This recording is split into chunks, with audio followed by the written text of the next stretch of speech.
The following story has been brought to you by StoriesToInspire.org. What a story. What a frightening story. About a Rebbe, about a Rav in Beit Shemesh who went to a certain city on a regular basis. Every year, if I get some details wrong, excuse me, but the gist of the story is 100% true. And Rav Stulberger said over the story, he's very, very authoritative. He does good research. The Rav went to a certain city, and he was just very interested. It was weird to him. He's in this city. It's outside of New York. It's not in New York proper, and it's a city nearby, but a city with pretty good amount of Jews, to the point where they have not one but two kosher restaurants. And he could not understand. It's Mincha Ma'ariv. It's Mincha Ma'ariv, and he's in a pretty populated Jewish city, and he shows up for minyan, and there's no minyan. And there's another place that had a minyan, another shul that has much more popular. This minyan, this shul is like struggling for minyan. It doesn't make any sense to him. So he went over to the Gabbai. And he says to the Gabbai, can you tell me, what's the deal here? You guys here, you have a lot of Jews. It's Mincha Ma'ariv. We shouldn't be waiting around looking for, 10th guy. You stand on the street corner. Someone you call, are you Jewish? Are you Jewish? Can you join us? I mean, there are places where you need to do that. But here, in a very, very well-populated Jewish city outside of New York, he says, the Gabbai answers him, it's the curse of the Rav. The curse of the Rav? Yeah, the curse of the Rav. Rabbi Isai, true story. You can check it out yourself. I'll tell you how to access it. What do you mean the curse of the Rav? So he says it was about 100 years ago, many years ago, when this community was founded. This Rav came to town. He was a Shem Dover. This Rav was an incredible Talmid Chacham, well known, and he set up shop in the city. Was hired to be the rabbi, and he wanted to bring Yiras Elokim into this place.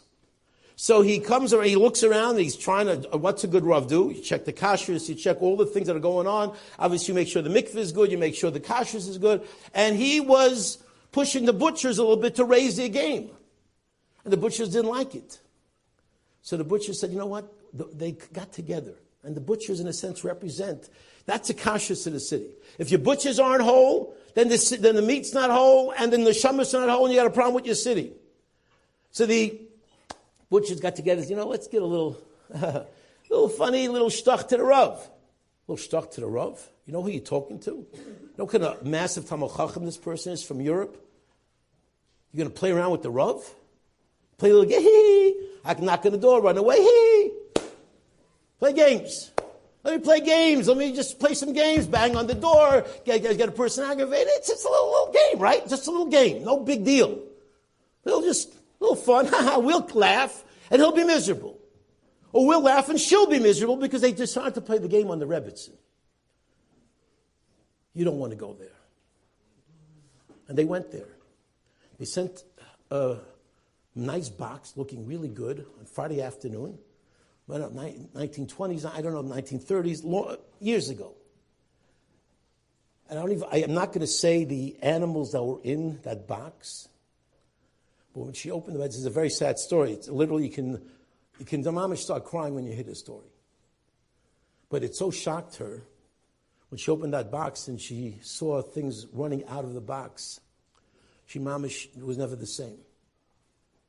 She was emotionally and mentally impacted. She was never the same. It's hard to even go there and hard to even imagine that this could happen in Klal Yisrael, but it happened in a city. And the Rav got up, and the Rav said to the shul, didn't say these words, but essentially he said these words. He didn't say, Rak ein Yiras Elokim mokum hazeh. But he said, this shul will never be a mokum Torah. This shul will never be a Mokum Torah.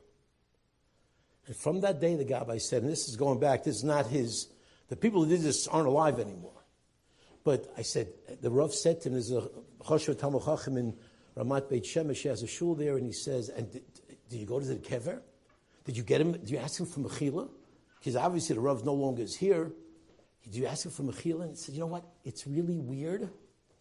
Every single time we arranged for Mechila.